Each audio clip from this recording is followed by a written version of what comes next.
여러분, 아이들이 즐겨 먹는 달콤한 과자 상자를 열었는데 그 안에 독극물 있음 먹으면 죽는다는 섬뜩한 경고문이 붙어 있다면 어떨까요?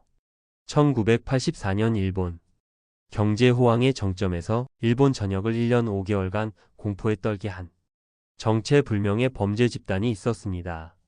그들은 스스로를 괴인 21면상이라 불렀습니다. 경찰을 농락하고 언론을 조종했으며 대기업들을 차례로 무릎 꿇게 만든 희대의 협박극. 하지만 단 한 명도 잡히지 않았던 완벽한 범죄. 오늘 우리가 파헤칠 이야기는 일본 범죄사의 유례없는 미스터리로 기록된 글리코 모리나가 사건입니다.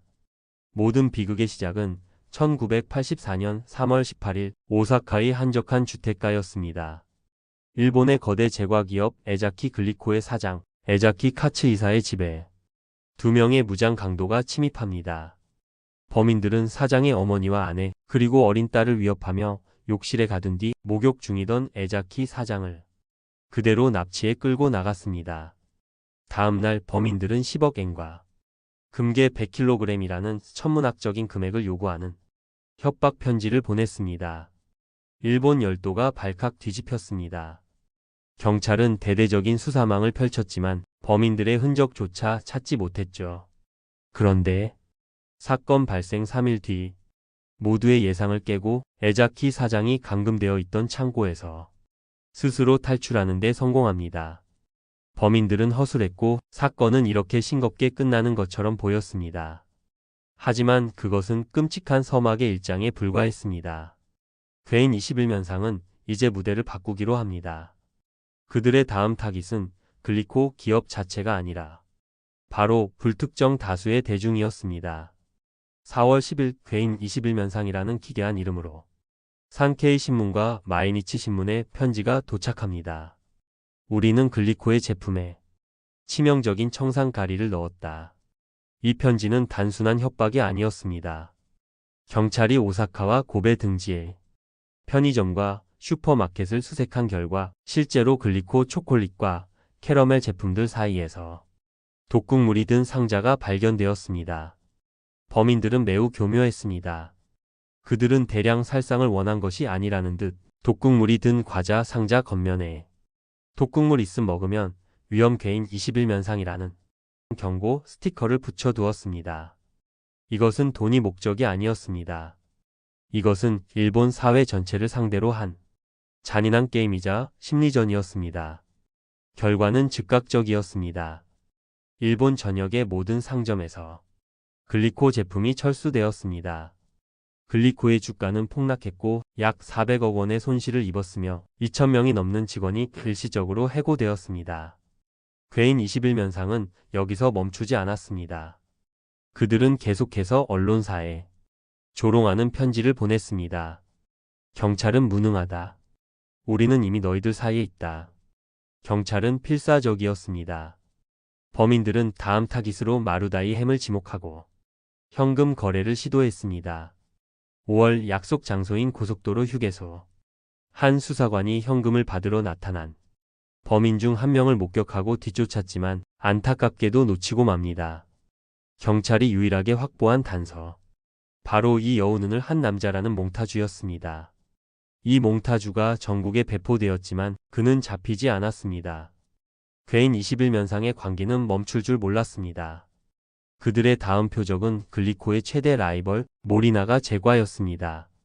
그리고 이번에는 그 경고 스티커가 훨씬 더 악랄해졌습니다. 1984년 10월 오사카, 도쿄, 나고야 등 일본 전역의 마트에서 모리나가 제품 10여 개의 독극물이 투입된 채 발견되었습니다. 그리고 언론사에 도착한 편지는 일본의 모든 부모를 공포에 떨게 했습니다.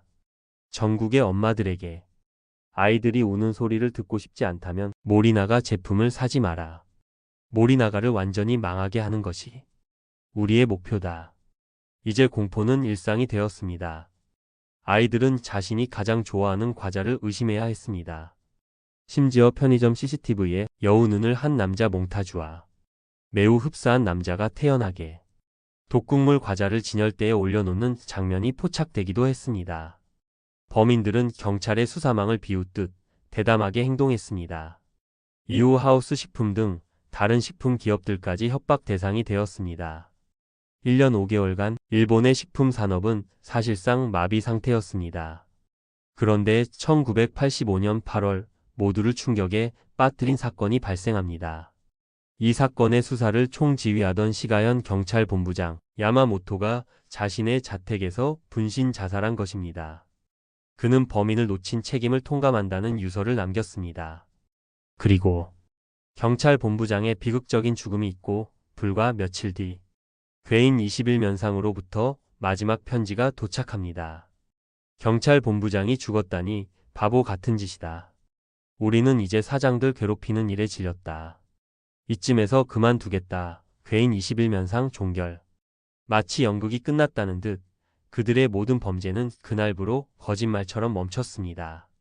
이 사건에 투입된 경찰 인력은 연인원 130만 명, 용의선상에 올랐던 인물만 12만 5천 명이었습니다. 하지만 여우눈을 한 남자를 포함한 범인들의 정체는 끝내 밝혀지지 않았습니다. 그리고 2000년 2월 마지막 범죄의 공소시효까지 모두 만료되며 글리코 모리나가 사건은 일본 역사상 최악의 그리고 가장 완벽한 영구 미제 사건으로 남게 되었습니다. 그들은 도대체 누구였을까요? 돈이 목적이었을까? 아니면 사회에 대한 불만이었을까요? 분명한 것은 괴인 21면상은 돈을 버는 데는 실패했지만 일본 사회 전체를 1년 반 동안 자신들의 거대한 인질극 무대 위에 세우는 데는 완벽하게 성공했다는 것입니다.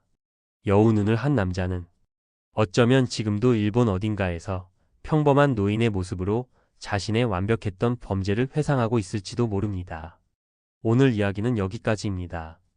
기업을 상대로 한 가장 기괴하고 악랄했던 범죄. 이야기가 흥미로우셨다면 구독과 좋아요 부탁드립니다. 다음 시간에 더 깊은 미스터리로 돌아오겠습니다.